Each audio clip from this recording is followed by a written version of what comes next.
आप देख रहे हैं कानपुर टाइम्स, सच्ची, निष्पक्ष और सबसे तेज खबरों के। उत्तर प्रदेश का एक अदालती आदेश प्रतीत होता है जिसमें विशेष रूप से 75 जिलों और उनके अधीनस्थ न्यायालयों का उल्लेख किया गया है। ये इस चिंता को उजागर करता है कि कानूनी पेशेवर वकील अपने गृह जिलों के भीतर अदालती कार्यवाही गवाहों और कर्मचारियों पर अनुचित प्रभाव डाल सकते हैं। इस पाठ में न्याय की अखंडता की रक्षा के लिए जघन्य आपराधिक अपराधों 7 वर्ष से अधिक की सजा के आरोपी अधिवक्ताओं के नामांकन को निलंबित करने के लिए एक नियामक उपाय का सुझाव दिया गया है। आप देख रहे हैं Kanpur times now.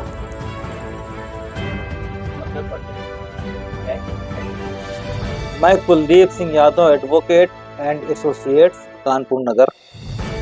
Black ship अधिवक्ताओं के बारे में जो माननीय उच्च न्यायालय ने कहा ब्लैक शिप, तो ब्लैक शिप वो लोग हैं जो अधिवक्ताओं के नाम पर अराजकता, गुंडागरी, भूमाफिया प्रवृत्ति के जो लोग हैं, जिनका काम समाज में अराजकता फैलाना है, जिनका विधि व्यवसाय से कोई लेना देना नहीं है, उनका विधि व्यवसाय से कोई वास्ता संबंध नहीं है, वो सिर्फ पद और प्रभाव के लिए संगठन का प्रयोग करते हैं। ये हम अधिवक्ता हैं और अधिवक्ता का वो लाभ उठाना चाहते हैं। वो संस्थाओं का पद का उपयोग अपने निजी स्वार्थों और निजी हितों के लिए इस्तेमाल करते हैं। संविधान, न्याय और अधिवक्ता आचार संहिता का बिल्कुल पालन नहीं करते हैं, घोर अवहेलना करते हैं, ईमानदार अधिवक्ताओं का अपमान करते हैं, समाज में जमीनों, मकानों और प्लाटों में कब्जा करते हैं। ऐसे जो लोग हैं जिन्होंने अधिवक्ताओं का चोला पहन रखा है, वो ब्लैक शिप हैं, जिनका काम वकालत न करके अराजकता फैलाना है और अपने स्वार्थों की पूर्ति करना है और संरक्षण के लिए अधिवक्ता बने हुए।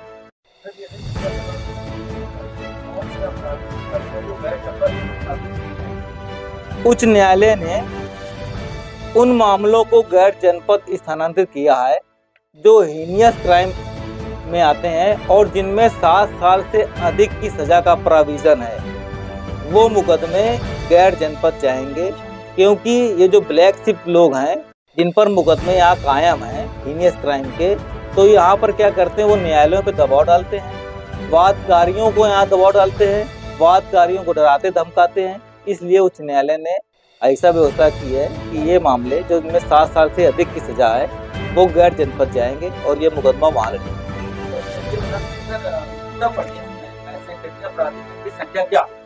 अच्छा, उत्तर प्रदेश में जो रिकॉर्ड आया है याचिका में, उसमें कुल 5,37,921 अधिवक्ता एनरोल्ड हैं यूपी में, जिनमें से 4,157 वकील हैं जिनमें आपराधिक मुकदमे दर्ज हैं।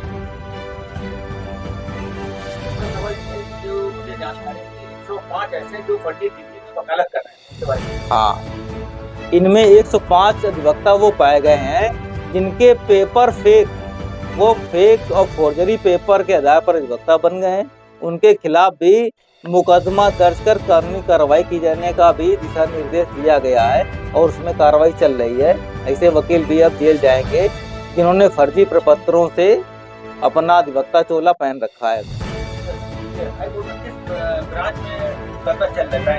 किस बेंच में चल रहा है? ये इलाहाबाद उच्च न्यायालय में याचिका संख्या 12,231 सन 2025 चल रही है, उसमें ये दिशा निर्देश जारी किए गए हैं। अभी जानकारी आखिरी कुछ डेट भी हमको दी गई है, 20 अगस्त क्या कार्रवाई हुई, दिशा निर्देशों का पालन हुआ कि नहीं हुआ, उसके लिए 20 अगस्त 2026 डेट निर्धारित की गई है।